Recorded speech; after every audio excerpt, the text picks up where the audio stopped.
The desert floor is still warm from the afternoon sun, but the woman lying face down in the sand has stopped feeling temperature. The year is 1851, the 14th day of March, and the wagon train that was supposed to carry the Oatman family to California lies in scattered wreckage across a quarter-mile of Arizona territory. Her name is Mary Ann Oatman. She is 17 years old. She was, until approximately 2 hours ago, traveling with her parents, her 4 brothers, and her 2 sisters toward what the family believed would be a new life in the fertile lands of the Pacific coast. Her parents are dead.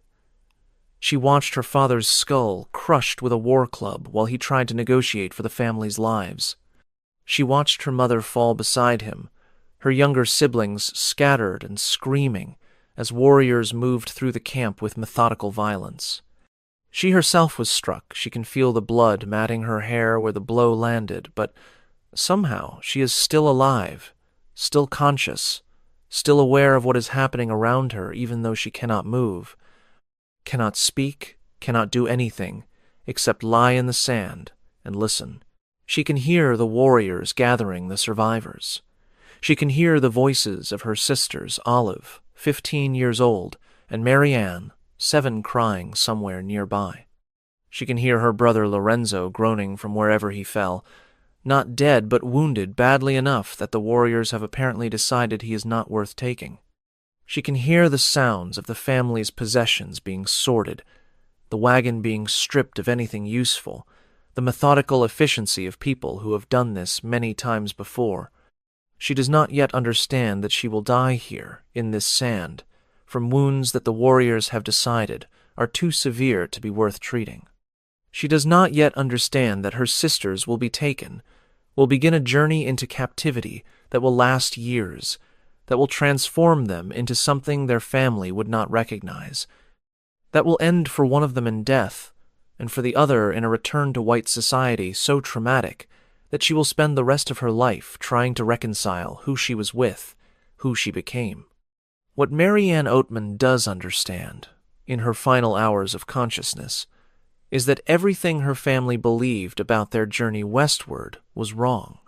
They believed they were traveling through empty land toward opportunity. They were traveling through the homeland of peoples who had lived here for centuries, peoples who were fighting a war for survival against the waves of settlers pushing into their territory, peoples who had developed specific practices for dealing with captives that Mary Ann's family had never imagined. The Tonto Apache warriors who attacked the Oatman wagon train were not acting randomly. They were operating according to patterns that their culture had developed over generations, patterns for raiding, for selecting captives, for processing those captives through experiences that would determine whether they lived or died, whether they were adopted into Apache society or traded to other peoples, whether they remained forever outsiders or became, in some transformed sense, Apache themselves. What happened to Olive and Mary Ann Oatman over the following years, and what happened to hundreds of other women who were taken captive during the Apache Wars of the 19th century, is what tonight's video will reveal. This is not the romanticized captivity of frontier mythology. This is not the simplified narrative of savage Indians and innocent settlers. This is the documented reality of what captive women experience, the selection process, the breaking period, the transformation that Apache captivity was designed to produce.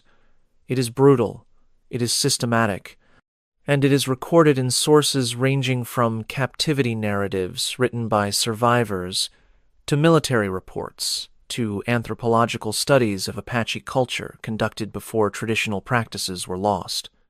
This is what the Apache did to their captives. This is what the sources document. This is what you were never taught.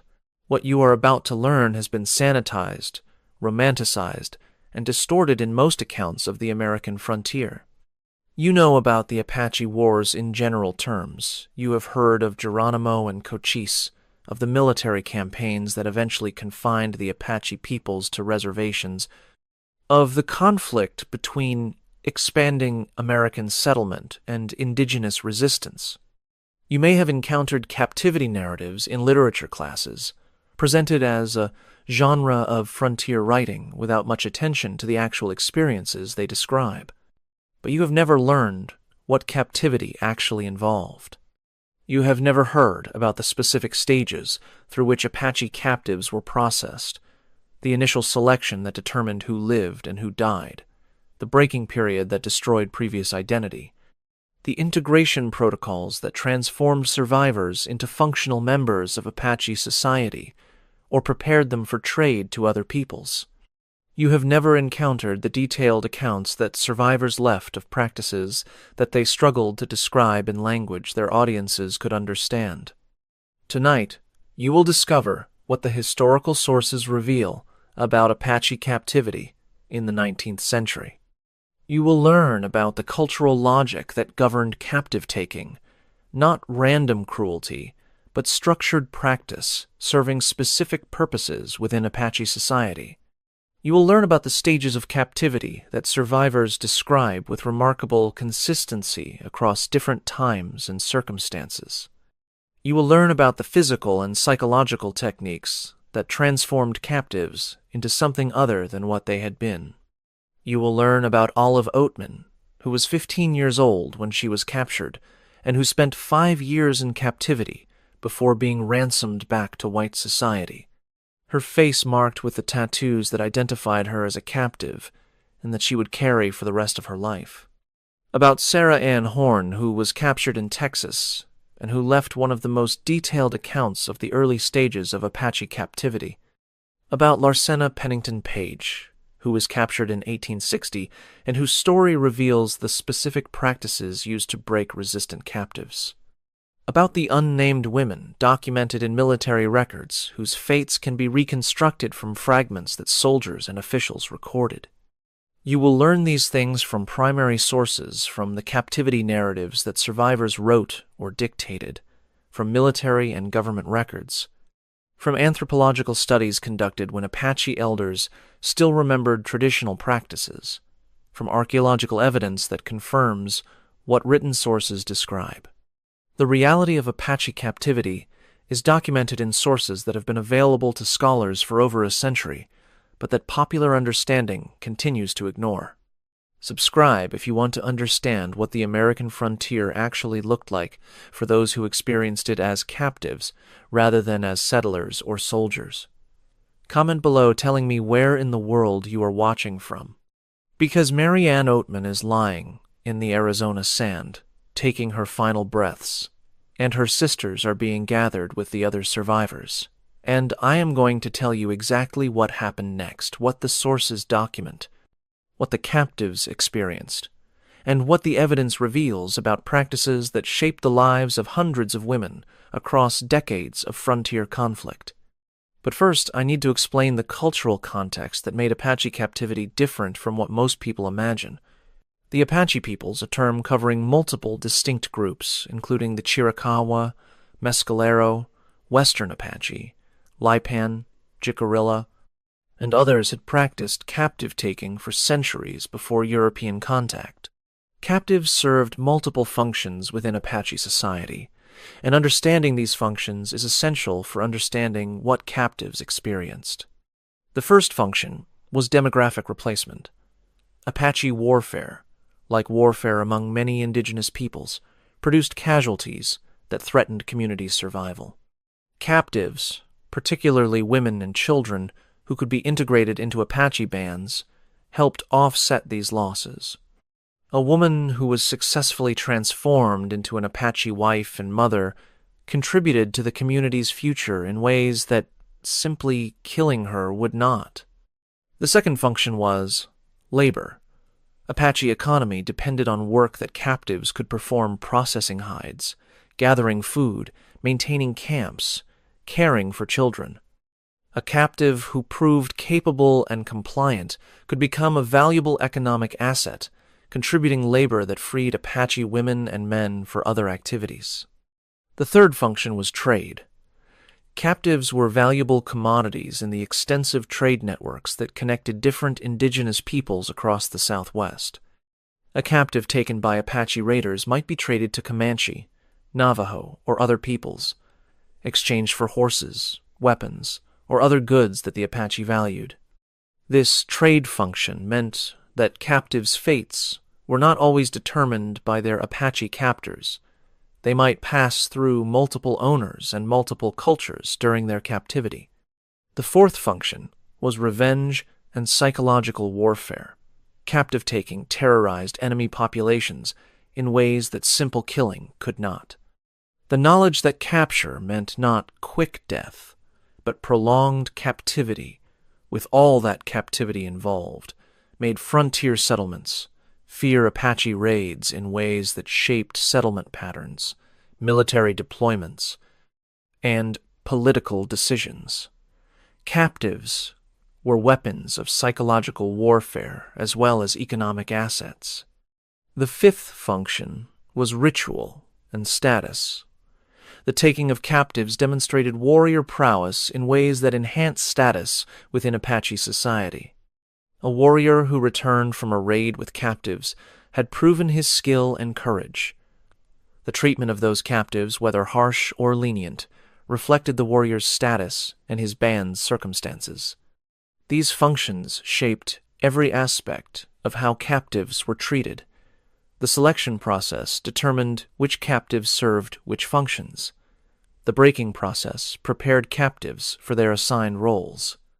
The integration or trade processes completed the transformation from enemy outsider to economic asset. Nothing in the system was random, even when it appeared chaotic to captives who did not understand the cultural logic governing their treatment. The Oatman family stumbled into this system without understanding any of it. They were traveling through Apache territory during a period of intensifying conflict between Apache peoples and American settlers. They were poorly armed, poorly informed, and traveling in a group too small to defend itself effectively. When Tonto Apache warriors encountered them, the family represented an opportunity for plunder, for captives, for sending a message to other settlers about the costs of entering Apache territory. The attack followed patterns that Apache raiders had refined over generations.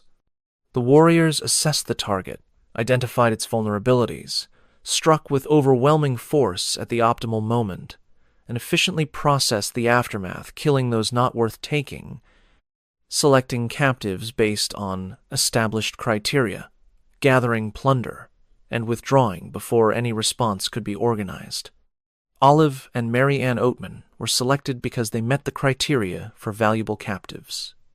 They were female, which meant they could potentially be integrated into Apache society or traded at higher prices than male captives. They were young enough to be transformed through the captivity process, but old enough to perform useful labor.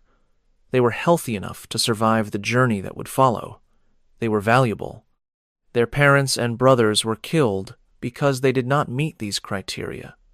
Adult men were dangerous. They might resist, might attempt escape, might cause problems that exceeded their value. The younger children were too young to survive the rigors of captive transport. The wounded, like Mary Ann, were not worth the resources required to keep them alive. The selection was brutal but logical within the framework that governed Apache captive taking. What followed for Olive and Mary Ann would be governed by this same logic, not random cruelty, but systematic processing, designed to achieve specific outcomes. The first stage of Apache captivity was the taking itself, the initial capture, and the immediate aftermath that determined whether captives would survive long enough to enter the processing that followed. For Olive and Mary Ann Oatman, the taking happened on March 14, 1851. The attack lasted perhaps 30 minutes. Their parents and 4 siblings were killed.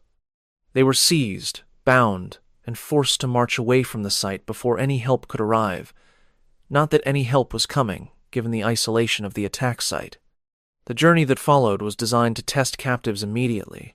Apache raiders traveled fast, covering ground at speeds that exhausted even conditioned warriors. Captives who could not keep pace were killed or abandoned. Captives who complained, who tried to slow the group, who showed signs of being more trouble than they were worth, were eliminated.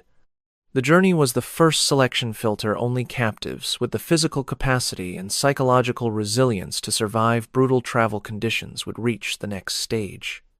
Olive later described this initial journey in her Captivity narrative. "We were driven at a pace that seemed impossible to maintain. My feet bled. My body ached from the blows that accompanied any hesitation. My sister was so small, so young, and yet she was expected to keep the same pace as the warriors, with the same consequences for failure. I carried her when I could. I encouraged her when I could not carry her. I understood, without being told, that if she fell behind, we would both die." The physical demands were only part of the initial testing. Captives were also being evaluated for psychological responses. Did they fight back? Did they attempt escape? Did they cooperate sufficiently to be manageable? Did they show the kind of resilience that suggested they might survive the full captivity process? Warriors observed captive behavior constantly during the initial journey, forming assessments that would influence how captives were treated in subsequent stages. The journey from the attack site to the initial Apache camp took approximately 4 days. During this time, the Oatman sisters received minimal food, minimal water, and minimal rest. They were bound at night to prevent escape. They were struck for any behavior that annoyed their captors. They were stripped of their remaining American clothing and given minimal garments more suited to desert travel. By the time they reached the Apache camp, they had already been transformed from members of a settler family into captives whose survival depended entirely on their ability to meet Apache expectations.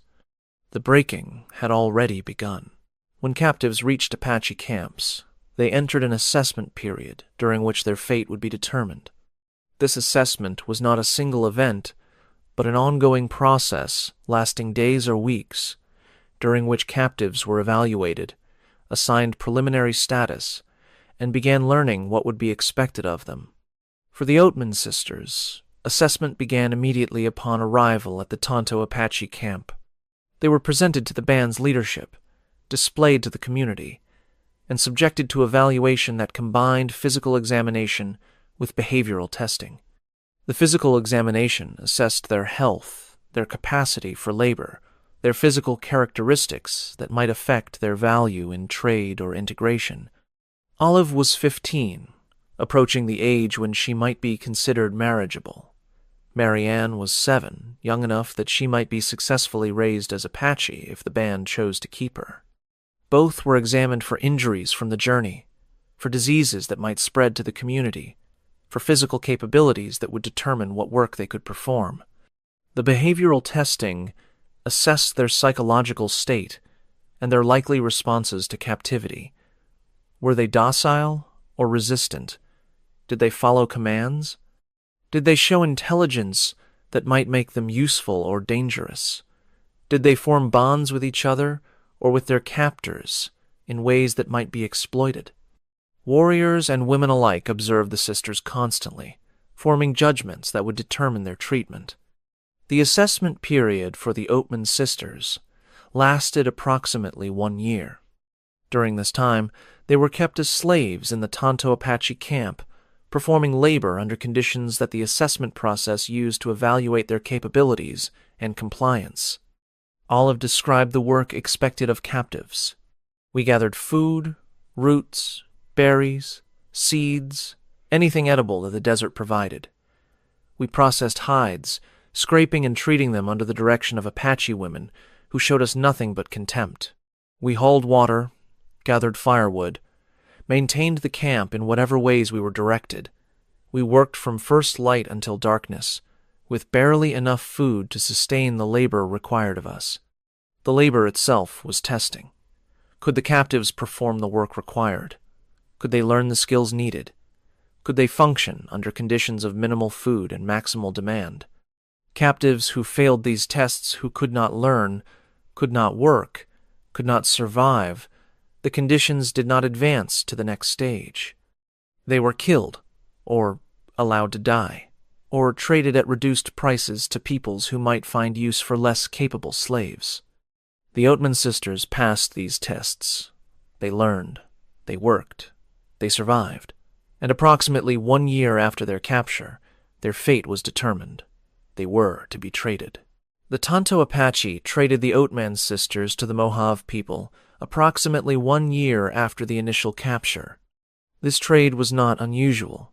Captives frequently passed through multiple owners during their captivity, their fates determined by economic calculations rather than personal relationships. The trade journey took several days, crossing desert terrain to reach Mojave territory along the Colorado River. The sisters were transferred like any other trade goods, their value assessed, a price negotiated, ownership transferred to their new captors. The Mojave were culturally distinct from the Apache, with different languages, different customs, different approaches to captive treatment. The sisters were entering a new cultural system, one that would shape their experience for the next 4 years. What happened to the sisters in Mojave captivity diverged. Both were tattooed on their chins with the distinctive marks that Mojave people used, marks that would identify them as Mojave, affiliated for the rest of their lives. Both were assigned to Mojave families who would be responsible for their maintenance and supervision. But their experiences within this system differed based on their ages, their responses, and circumstances beyond their control. Marianne was young enough that the Mojave apparently attempted genuine adoption. She was placed with a family that treated her, by some accounts, more like a daughter than a slave. She learned the language. She participated in community life. She began the transformation that might have eventually made her Mojave in all but blood origin.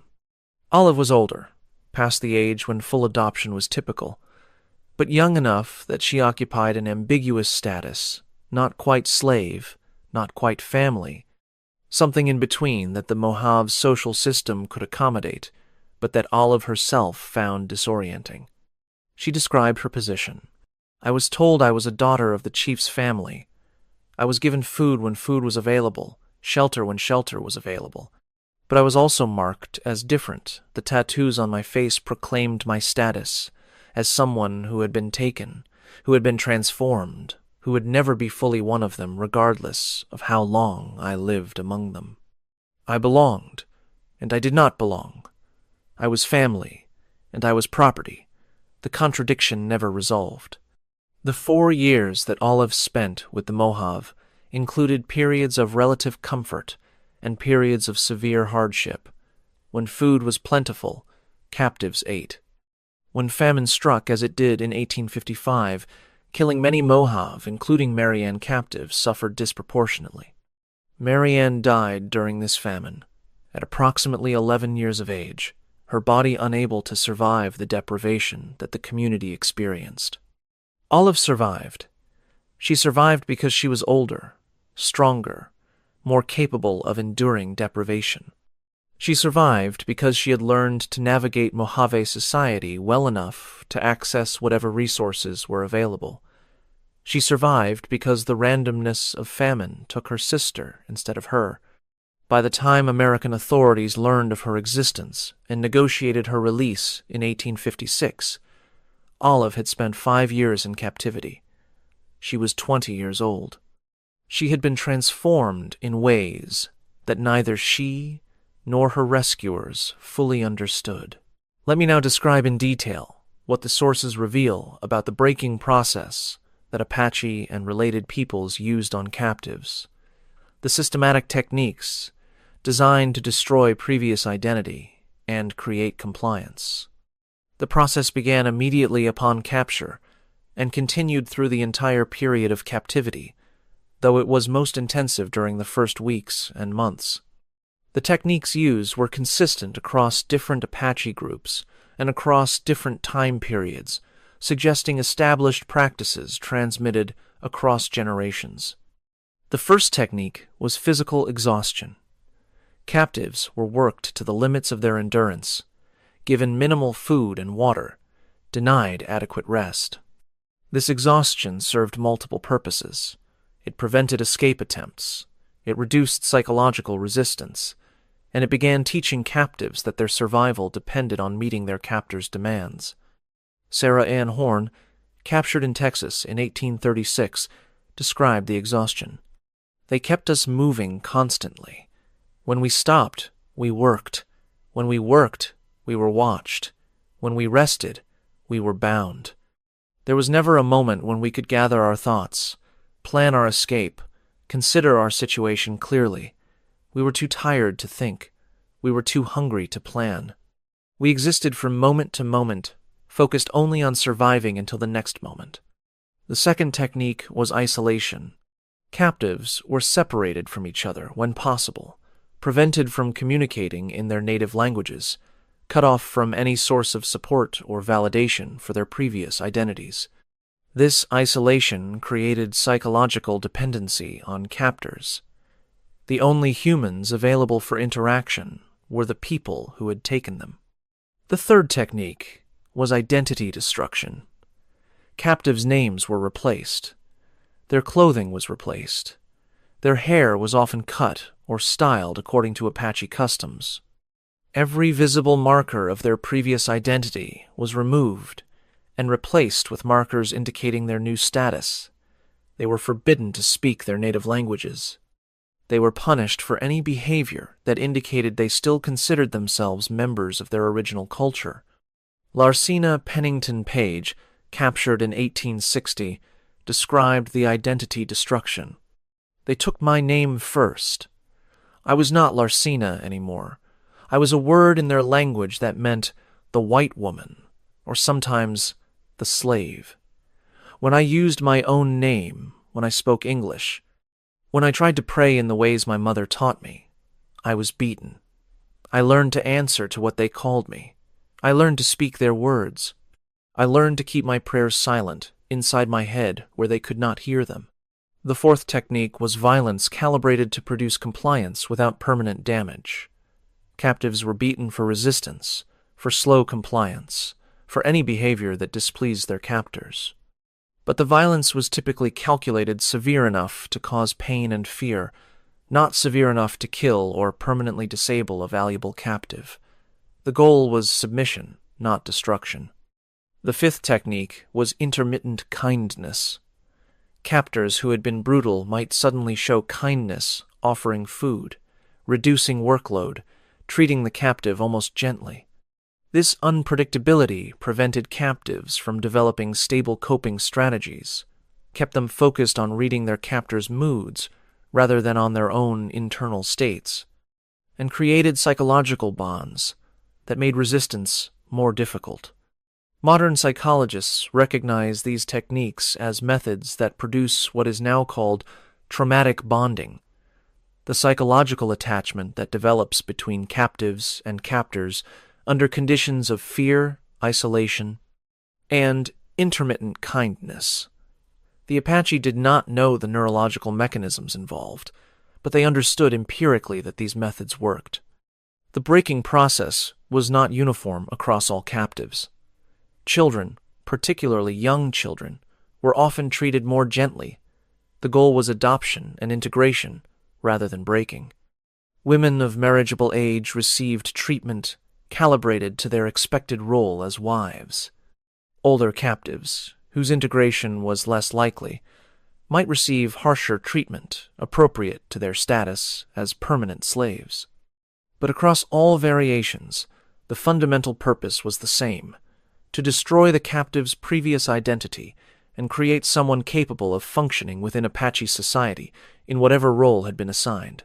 Let me tell you now about 5 women whose experiences in Apache or related captivity were documented well enough to reconstruct their stories, women whose outcomes reveal the range of what captivity produced. Olive's story is the best documented because she lived to tell it. After her release in 1856, she eventually cooperated with a minister named Royal Stratton to produce a captivity narrative that was published in 1857 and became one of the most widely read accounts of southwestern captivity. The narrative presents Olive's experience through the lens of 19th century expectations, emphasizing her suffering, her resistance, her maintenance of Christian faith, despite pagan captivity. But even through this filter, details emerge that reveal the reality of her experience. The tattoos on her face were permanent markers of her captivity. Mojave women received similar tattoos as part of normal cultural practice, but Olive's tattoos specifically identified her as a captive, someone who had been taken, transformed, incorporated into Mojave society through processes that left visible evidence. She would carry these marks for the remaining 47 years of her life, unable to hide her history regardless of how she tried to present herself. Her reintegration into white society was difficult. She had spent 5 years living as Mojave, speaking Mojave language, following Mojave customs, surviving according to Mojave ways. The person who returned was not the 15-year-old who had been taken. She was someone else, someone shaped by experiences that her rescuers could not understand, and that she struggled to explain. She married in 1865, had no children, lived quietly in Texas until her death in 1903 at age 65. Her husband reportedly destroyed most of her personal papers after her death, leaving questions about her internal experience of captivity and return that can never be answered. What the sources do reveal is that she never fully reconciled her captive experience with her post-captivity life.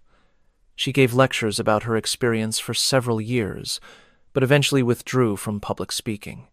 She maintained contact with the Mojave people, or at least did not sever all connection. When she died, she carried her tattoos to her grave permanent evidence of a transformation that neither captivity nor return had been able to complete.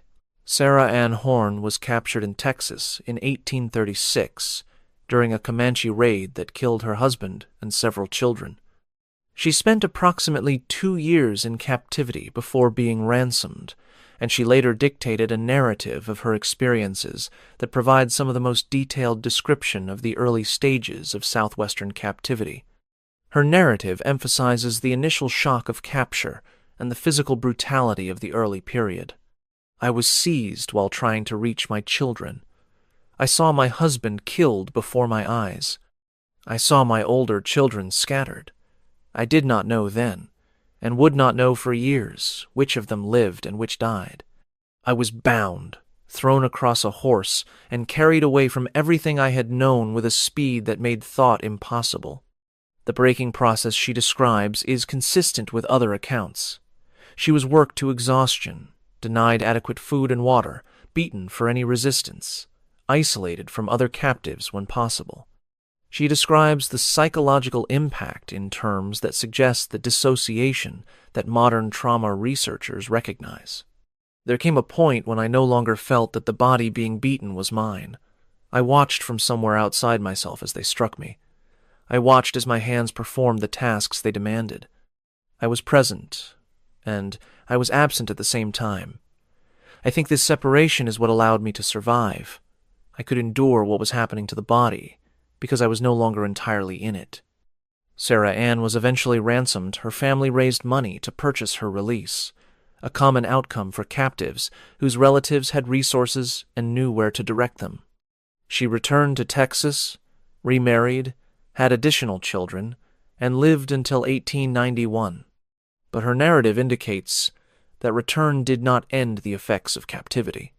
She describes nightmares that continued for years, a fear of certain sounds and situations that reminded her of her captivity, difficulties in relationships that she attributed to what she had experienced. Modern readers recognize these as symptoms of what is now called post-traumatic stress effects that 19th century medicine did not understand and could not treat. Larsena Pennington was 18 years old when she was captured in Arizona Territory in 1860 during an Apache raid that killed several members of her party.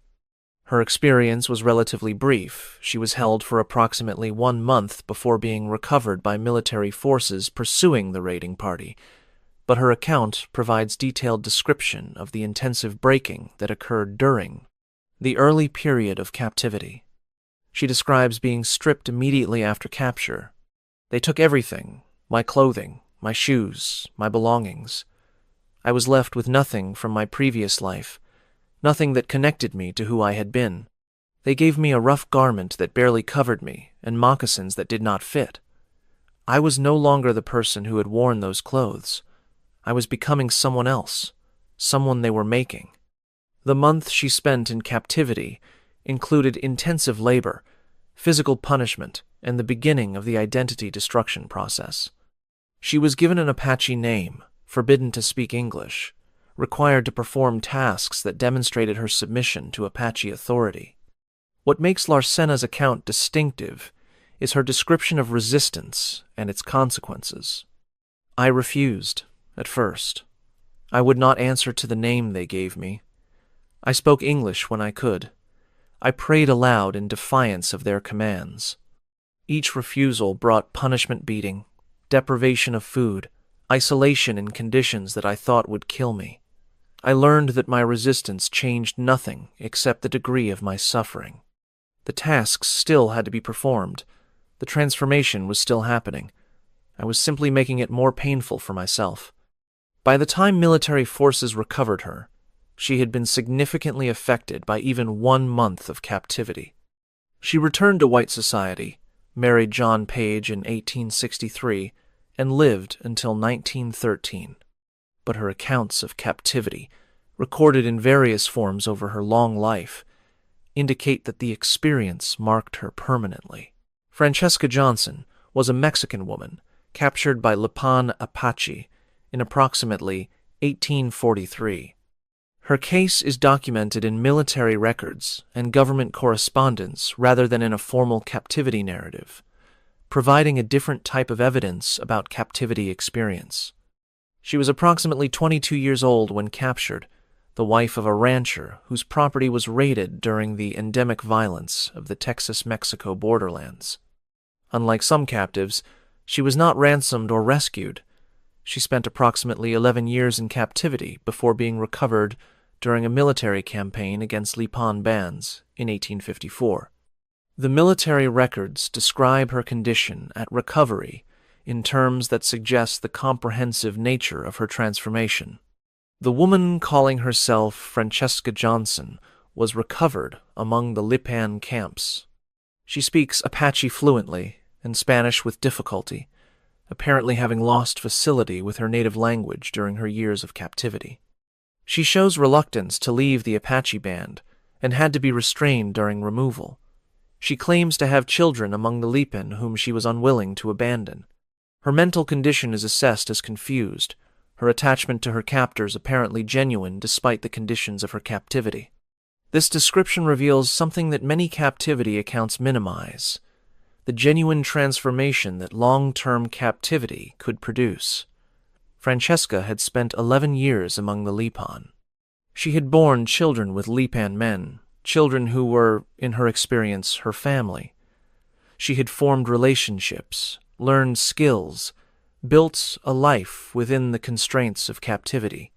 When rescue came, it meant being torn away from this life as violently as her original capture had torn her away from her Mexican existence. Her fate after recovery is unclear in the records. She was apparently returned to Mexican authorities, but whether she was reunited with any surviving original family, whether she adjusted to life outside captivity, whether she survived long after her second uprooting these questions, cannot be answered from available sources. Her story reveals the complexity that simple narratives of captivity and rescue often obscure. Captivity transformed people. That transformation was genuine. Return to original society was itself a form of trauma. A second uprooting that demanded another transformation that some captives could not make. The military records of Fort Buchanan, Arizona Territory contain references to a captive woman recovered in 1858 whose name was never recorded. The records identify her only as a white woman recovered from Apache captivity in severely impaired condition. The circumstances of her capture are not documented. The records indicate only that she had been held for several years, that she was recovered during a military engagement with a Chiricahua band, and that her condition at recovery was such that the military surgeon recommended she be confined for her own protection. The surgeon's notes provide clinical description. The woman is unable to give coherent account of her identity or origin. She responds to English speech, but does not produce intelligible English in return. She has numerous scars indicating past injury. Her behavior alternates between passivity and violent agitation without apparent cause. She cannot be left unattended without risk of self-harm or flight. Diagnosis: complete mental derangement resulting from prolonged captivity among savages. 19th century medicine had no framework for understanding what we would now recognize as severe post-traumatic stress with dissociative features. The surgeons saw mental derangement, where modern psychology would see a trauma response, the complete psychological breakdown that some captives experienced when the breaking process exceeded their capacity to adapt. The records indicate that this woman was transferred to a facility in Santa Fe, New Mexico, for continued confinement. What happened to her after this transfer is not documented. She appears in the historical record as a nameless case study, evidence that the captivity process could destroy minds as well as transform them. Her story is the dark counterpoint to the survival narratives that have received more attention. Olive Oatman survived and wrote a book. Sarah Ann Horn survived and dictated her experiences. Larsena Page survived and lived into the 20th century. But some captives did not survive in any meaningful sense. Their minds broke under pressures that exceeded what human psychology could endure. The variation in captive treatment from the relatively mild experience of adoption to the severe treatment that produced complete psychological collapse was not random. It reflected the purposes that different captives were expected to serve. Captives intended for adoption, particularly young children, received treatment designed to facilitate genuine integration. They were taught skills, included in community activities, treated in ways that encouraged attachment to their new families. The goal was to create someone who would function as a genuine community member, whose loyalty and attachment would be real rather than coerced. Captives intended for marriage received treatment calibrated to their expected role. They were broken enough to ensure compliance, but not so broken that they could not function as wives and mothers. They were taught the skills expected of Apache women. They were integrated into households where they would serve specific functions. Captives intended for labor or trade received harsher treatment. Their psychological well-being was less relevant to their function. They needed to work, not to form attachments. The breaking process for these captives was more severe, the conditions of their existence more brutal. Captives who resisted persistently, who could not be broken through standard methods, who proved more trouble than they were worth, were killed or allowed to die. The investment required to break them exceeded their potential value. The system had no use for them. This functional variation explains the range of outcomes documented in captivity accounts. Some captives genuinely integrated into Apache society, forming attachments that survived even after rescue. Some captives survived by complying without attachment, performing required roles while maintaining internal resistance. Some captives broke completely, their minds unable to sustain the pressures applied to them. Some captives were killed when they proved unsuitable for any available function. The Apache captivity system was not designed to produce any single outcome. It was designed to sort captives into functional categories and process them appropriately for each category. The brutality was systematic, serving purposes that made sense within the cultural logic of Apache society, even when they made no sense to captives who did not understand that logic. The experiences of women in Apache captivity are documented in multiple categories of surviving evidence. Captivity narratives constitute the most detailed source. Women like Olive Oatman, Sarah Ann Horn, and others wrote or dictated accounts of their experiences that provide first-person description of what captivity involved. These narratives must be read critically. They were produced for 19th century audiences with specific expectations, and they were filtered through editorial processes that shaped their content but they provide detail that no other source type matches. Military and government records provide a different category of evidence. Army reports, correspondence between officials, records of ransom negotiations, and captive recoveries document captivity from an external perspective. These sources lack the internal perspective of captivity narratives, but they provide information about scale, about treatment patterns, about outcomes that captivity narratives may not address. Anthropological studies conducted in the late 19th and early 20th centuries, while Apache elders still remembered traditional practices, documented captive taking from the Apache perspective. These studies describe the cultural logic governing captive treatment, the stages of processing, the purposes that captives served information that explains patterns visible in captivity narratives and military records. Archaeological evidence confirms aspects of what written sources describe. Excavations at Apache sites have uncovered evidence of captive presence, material culture of non-Apache origin, skeletal remains showing evidence of violent injury, spatial organizations suggesting the housing of captive populations distinct from community members.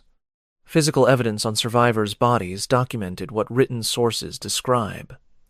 Olive Oatman's tattoos were photographed and can still be seen. Scars described in military reports and captivity narratives left permanent marks on bodies that could be examined and documented. These physical traces confirmed that the experiences described were real. The weight of evidence makes Apache captivity one of the better documented captivity systems of the 19th century American frontier. What captives experienced is not speculation or legend. It is documented in sources that have been available to scholars for over a century. The return of captives from Apache captivity was not the end of their ordeal. Returned captives faced challenges of reintegration that many found as difficult as captivity itself. The physical markers of captivity tattoos, scars, physical damage could not be hidden. Returned captives bore visible evidence of their experience that marked them as different, that invited questions and judgments that many found painful. Olive Oatman's chin tattoos drew stares wherever she went for the rest of her life. The psychological effects of captivity persisted long after return. Captives had been transformed by their experiences in ways that did not simply reverse when they re-entered white society.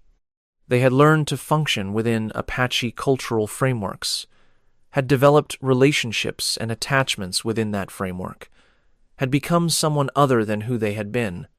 Return demanded another transformation, becoming again something like who they had been before, or becoming something new that could function in white society. The social reception of returned captives was often ambivalent. 19th century society valorized returned captives as survivors and victims, while simultaneously regarding them with suspicion. What had happened to them during captivity? Had they been violated? Had they formed improper attachments to their captors? Had they in some sense gone native, become something other than properly white? These questions shaped how returned captives were received and treated. Some returned captives integrated successfully. They married, had families, lived what appeared to be normal lives. But the accounts that survive suggest that even apparently successful integration often masked ongoing struggles, nightmares, difficulties with intimacy, psychological wounds that never fully healed. Some returned captives never integrated. They remained psychologically trapped in their captivity experiences, unable to function effectively in white society. Some were institutionalized. Some died in circumstances suggesting suicide or self-neglect. Some disappeared from historical records in ways that suggest fates too grim to document. Some returned captives maintained connections to their captive experience in ways that white society found disturbing. They missed aspects of life among their captors. They maintained relationships with former captors when possible. They acknowledged that their captive identity had become, in some sense, as real as their original identity. This acknowledgement was rarely welcome. White society wanted returned captives to be grateful for rescue, not ambivalent about return. Apache captivity must be understood within the broader context of violence on the 19th century American frontier. The Apache peoples were themselves targets of violence military campaigns, massacres, forced relocations, the destruction of their traditional way of life. Captive taking was one element of a conflict in which both sides committed atrocities, in which civilian populations on both sides suffered, in which the total casualties reached into the tens of thousands over decades of warfare.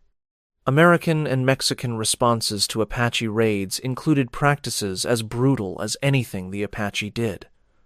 Scalp bounties encouraged the killing of Apache people for cash payments. Military campaigns targeted not just warriors but entire communities, killing women and children alongside fighting men. Captive Apache people were themselves enslaved, sold, killed, treated with brutality that matched or exceeded what Apache captors did to their prisoners. This context does not excuse what happened to women in Apache captivity. Their suffering was real, their experiences were traumatic, their stories deserve to be told. But context helps explain why the violence occurred, why it took the forms it did, why both sides developed practices that seem incomprehensible outside the framework of total conflict that characterized the Apache Wars. The women who were captured existed at the intersection of this conflict, victims of Apache violence. That was itself a response to American violence. That was itself a response to indigenous resistance, to invasion of indigenous lands. Their individual suffering was real. The larger context that produced their suffering was a tragedy of collision between peoples who could not coexist in the forms their cultures had taken. For Marianne Oatman, who was 17 years old when the attack came, who watched her family destroyed before her eyes, who lay dying in the Arizona sand while her sisters were taken into captivity, who died alone in the desert, without anyone to mark her grave. For Olive Oatman, who was 15 years old when she was captured, who survived 5 years of captivity through adaptation that transformed her into something her family would not have recognized, who carried the tattoos of her captivity on her face for the remaining 47 years of her life, who never fully reconciled the person she had been with, the person captivity made her. For Marianne Oatman, the younger, who was 7 years old when she was captured, who was traded to the Mojave and raised in circumstances that approached adoption, who died during the famine of 1855 at approximately 11 years of age, her young body unable to survive the deprivation that killed many Mojave as well. For Sarah Ann Horn, who saw her husband and children killed, who endured 2 years of captivity before being ransomed, who returned to white society, carrying psychological wounds that continued to affect her until her death over 50 years later. For Larsena Pennington Page, who resisted and was beaten, who submitted and was transformed, who recovered after only 1 month of captivity, but carried the experience for the remaining 53 years of her life. For Francesca Johnson, who spent 11 years in captivity and bore children among the Lipan, who formed attachments that made her rescue another form of uprooting, whose fate after recovery disappeared from the historical record. For the unnamed woman of Fort Buchanan, whose mind broke under pressures that exceeded what her psychology could endure, who was confined to institutions for whatever remained of her life, who appears in history only as a case study in the destruction that captivity could cause. For the hundreds of other women taken during the Apache Wars, women whose names were not recorded, whose stories were not preserved, whose experiences can only be inferred from fragments in military reports and government correspondence. They were not adventurers. They were not participants in the American frontier by choice. They were caught in a conflict they did not create, subjected to practices they did not understand, transformed by experiences that exceeded anything their previous lives had prepared them for. Their suffering was real. Their transformation was real. Their stories deserve to be told without the romantic distortions that have characterized so many accounts of the frontier. They survived, or they did not. They integrated into captive society, or they resisted until broken, or they broke entirely and never recovered. They returned to white society and adjusted, or struggled, or failed. Each outcome represents a real woman's experience of captivity and its aftermath. This is what women endured in Apache captivity. This is what the sources document the taking, the breaking, the transformation that captivity was designed to produce. This is what the survivors described, in their own words, filtered through 19th century expectations but revealing the reality of their experiences. The frontier wars ended over a century ago. The Apache peoples survive, their traditional practices transformed by reservation life and assimilation pressures. The captive women are all long dead, their stories preserved only in documents that scholars consult and most people never read. But the experiences were real, the suffering was real, the transformation was real. And somewhere, in archives across the American Southwest, there are documents that preserve what happened. Military reports describing recovered captives, government correspondence negotiating ransoms, captivity narratives telling stories that their authors struggled to tell in language their audiences could accept. They deserve to be remembered, not as romantic figures in frontier mythology, not as symbols in narratives of civilization versus savagery, not as evidence for arguments about who the villains really were, as people, as women who experienced something that most of us cannot imagine, as survivors whose survival cost them more than most people ever have to pay, as Olive, as Marianne, as Sarah, as Larsena, as Francesca, as the unnamed woman whose name we will never know. Remember them. Remember what they endured. Remember. Subscribe if you want more hidden histories revealed. Comment below telling me where in the world you are watching from. Share this video with anyone who thinks they understand the American frontier but has only learned the simplified version. The frontier was not empty land waiting to be settled. The conflicts were not simple stories of good and evil. The captives were real women whose experiences deserve to be known. Remember them.